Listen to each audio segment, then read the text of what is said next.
Imagine só a seguinte cena.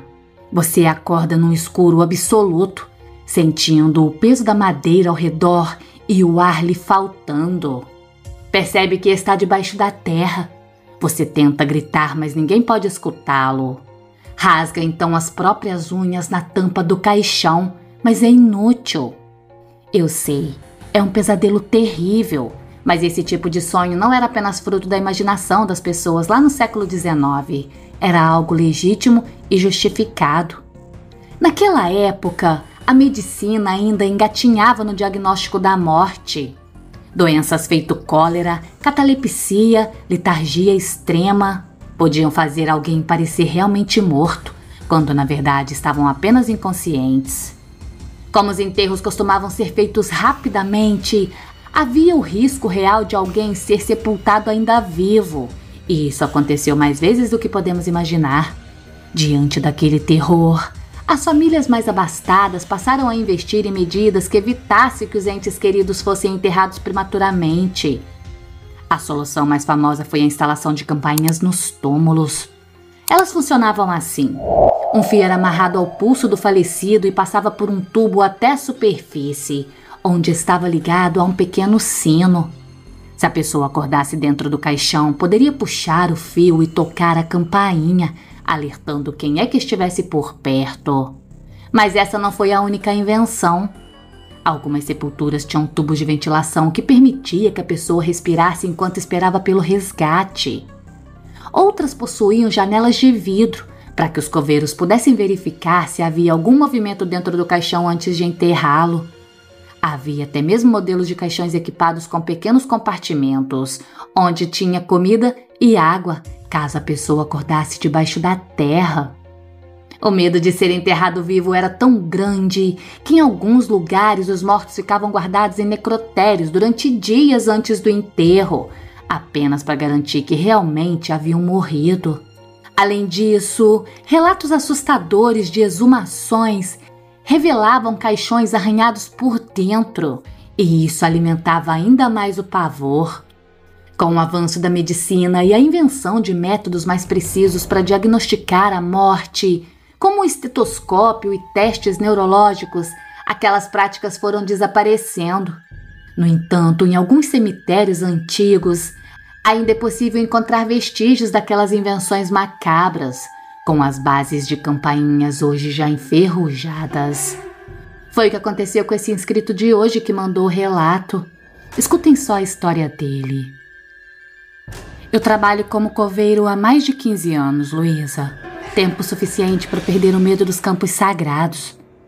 A morte para mim sempre foi apenas um passo desse nosso caminho, que não passa disso. Apenas um caminho. No princípio, fui para esse lado por falta de estudo e de opção.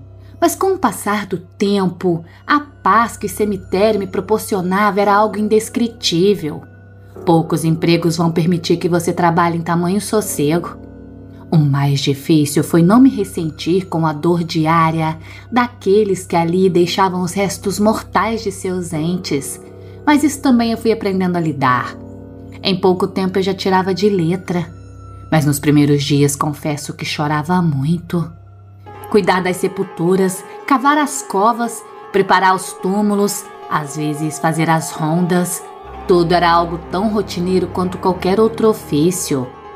Eu trabalhava no cemitério público aqui da minha cidade, pois há o Parque da Saudade, que é para onde vão as famílias que podem comprar um pedaço de chão decente. Por aqui os pobres coitados vão para o morro mesmo e são enterrados bem na terra lamacenta. Só que lá embaixo ficam alguns túmulos de famílias que ergueram essa cidade. Apesar de antigos, são verdadeiras obras de arte da marmoraria. Sempre gostei de admirar aquelas lápides, embora me entristeça que elas nunca sejam visitadas. Acontece que numa noite eu havia sido escalado para pernoitar na capela, pois os velórios passaram a ser realizados por lá. Nunca vou me esquecer daquela ocasião. Aquela noite mudou minha forma de ver o mundo espiritual, Luísa. Me fez crer que isso tudo aqui que vivemos não é algo finito, que não acaba como descemos a 7 palmos. Lembro de ser um feriado do dia 12 de outubro. O céu estava fechado e chovia na capela mortuária. Havia apenas uma pessoa sendo velada naquela noite. Eu não era apenas coveiro. Como disse, naquela época não haviam designações assim. Éramos todos funcionários da prefeitura e fazíamos o que eram mandados lá dentro do cemitério. Conversei um pouco com a família e quando a chuva cessou, percebi que um som vinha da parte de baixo. Quando acontecia isso, eu gostava de verificar, porque os moleques do colegial gostavam de saltar o muro e beber nas dependências do cemitério. Só que estava chovendo antes, eu não acreditei que aquele fosse o caso. Mesmo assim, aquele som era insistente. Caminhei com a lanterna e fui sendo direcionada até o túmulo de uma antiga família abastada. Um som metálico e fino cortava o silêncio da madrugada. No início achei que fosse apenas o vento balançando alguma estrutura solta, mas então uma sineta tocou novamente. O som era claro, parecia vir do fundo de um dos túmulos ali, onde ficavam os mais antigos. Eu engoli em seco. Sabia que há mais de um século algumas sepulturas tinham um mecanismo curioso. Aquelas sinetas passavam por dentro dos caixões. As pessoas tinham pavor de serem enterradas vivas, então faziam aquilo para que, se caso acordassem, pudessem tocar e ser resgatadas. Mas esses sinos haviam sido abandonados há muito tempo. Dos túmulos que possuíam as tais sinetas, estavam todos enferrujados, presos ao próprio tempo, incapazes de funcionar. Pelo menos era algo que eu pensava. Respirei fundo e segurei firme a lanterna antes de seguir pelo caminho de terra. Cada passo que eu dava era de estranhamento. Nunca havia acontecido aquilo. Quando a sineta tocou novamente, meu coração disparou. Pela primeira vez eu senti medo de estar ali dentro. Tive certeza de que aquilo era sobrenatural. Sequer ventava para balançar o sino e produzir tal som. O túmulo que julguei estar vindo estava rachado. Meu estômago se revirou mesmo quando percebi que o velho sino, emperrado e enferrujado até então, estava balançando sozinho. O som era real, não era minha imaginação. Engoli a saliva e iluminei a lápide. Tentei decifrar as letras desgastadas pelo tempo. Bernardo Franco Góes, falecido em 1886. Aquele sobrenome me chamou a atenção no mesmo instante. Góes era também o sobrenome do rapaz de 23 anos que estava sendo velado lá na capela em cima. Eu mesma havia colocado a folha de identificação daquele morto. O enterro dele seria no dia seguinte às 11 da manhã. Iluminei a sepultura mais uma vez preocupado. Foi então que o som do sino deu lugar a outro som que me arrepio só de falar. Era como se alguém raspasse unhas grandes na madeira. Um som terrível. Senti minhas pernas ficarem bambas. Há mais de um século ninguém era enterrado ali. De onde é que vinham aquelas raspagens? Nenhum caixão poderia estar ali dentro intacto. Perdi até o fôlego nessa hora. Uma ideia então se formou na minha mente. Alguém estava lá dentro e estava tentando deixar o túmulo. Será que ele havia sido enterrado vivo? E se aquilo fosse um chamado desesperado de alguém sufocando debaixo da terra? Tomei fôlego e olhei ao redor. Procurava por uma pá. Eu precisava cavar aquele lugar. Precisava ter certeza.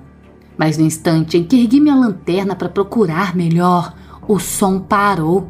O sino ficou absolutamente imóvel. Olhei lá para cima e percebi que a família seguia com o funeral, alheia a tudo que eu fazia ali embaixo. O silêncio para mim era ainda pior do que o barulho da sineta. Fiquei ali parado esperando ouvir mais alguma coisa, mas tudo que ouvi foi a chuva que voltou a cair de novo. Percebi que minha respiração estava ofegante. Me afastei um pouco, ainda olhando fixamente para a lápide. Eu não tinha nada a fazer. Tinha certeza de que alguém ali havia passado por um terrível sofrimento, mas eu só poderia ajudar se tivesse chegado um século antes. Fiz então uma oração e chorei mais uma vez naquelas terras sagradas. Aquilo foi demais para mim. Dei meia volta e fui para minha casa. Minha mente tentava encontrar explicações lógicas para aquilo tudo. Será que tinha sido apenas uma ilusão? Um sonho acordado causado pelo meu cansaço? Ou será que aquele sino estava solto? Sei lá. No fundo, eu sabia que não era nada disso. No dia seguinte, fui ao cemitério cedo e conversei com outros 2 funcionários. Falei também com o padre que estava lá encomendando o corpo daquele rapaz e ele aceitou dar uma bênção lá naquela lápide. O rapaz que seria enterrado não tinha nada a ver com a família. O sobrenome era apenas uma coincidência, segundo disseram. Eu não contei para ninguém exatamente o que havia acontecido. Apenas falei que percebi algo estranho num daqueles túmulos e que eu queria verificar. Quando chegamos lá, encontrei o que menos esperava. O sino estava imóvel, Luísa, coberto de ferrugem, exatamente como se não tivesse tocado há décadas. A lápide ainda parecia mais velha do que eu me lembrava, como se estivesse ali há séculos sem que ninguém a notasse. Olhei para o padre e ele apenas fez o sinal da cruz, murmurando uma oração. Os funcionários não pareciam notar nada de errado, apenas seguiram em frente com os seus afazeres. Para eles, aquele era apenas mais um túmulo antigo, igual a tantos outros espalhados ali no cemitério. Mas eu sabia o que tinha escutado, sabia também o que eu tinha visto. Depois disso, o cemitério se mostrou um lugar diferente para mim. O som que vinha até mesmo das folhas das árvores me assustava. Posso jurar que passei a ouvir, depois daquela noite, sussurros que eu nunca tinha escutado nas lápides. O sino eu nunca mais ouvi tocar, mas algumas pessoas que visitavam os túmulos próximos começaram a relatar algo estranho.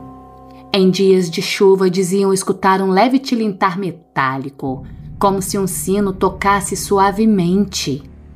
Eu nunca contei essa história para nenhum outro canal, mas se um dia você passar por um cemitério antigo e ouvir um sino tocando ao longe, tome cuidado. Talvez não seja apenas o vento, talvez seja alguém que nunca foi resgatado, que esteja chamando por ajuda. Ou talvez algo tentando encontrar seu caminho de volta.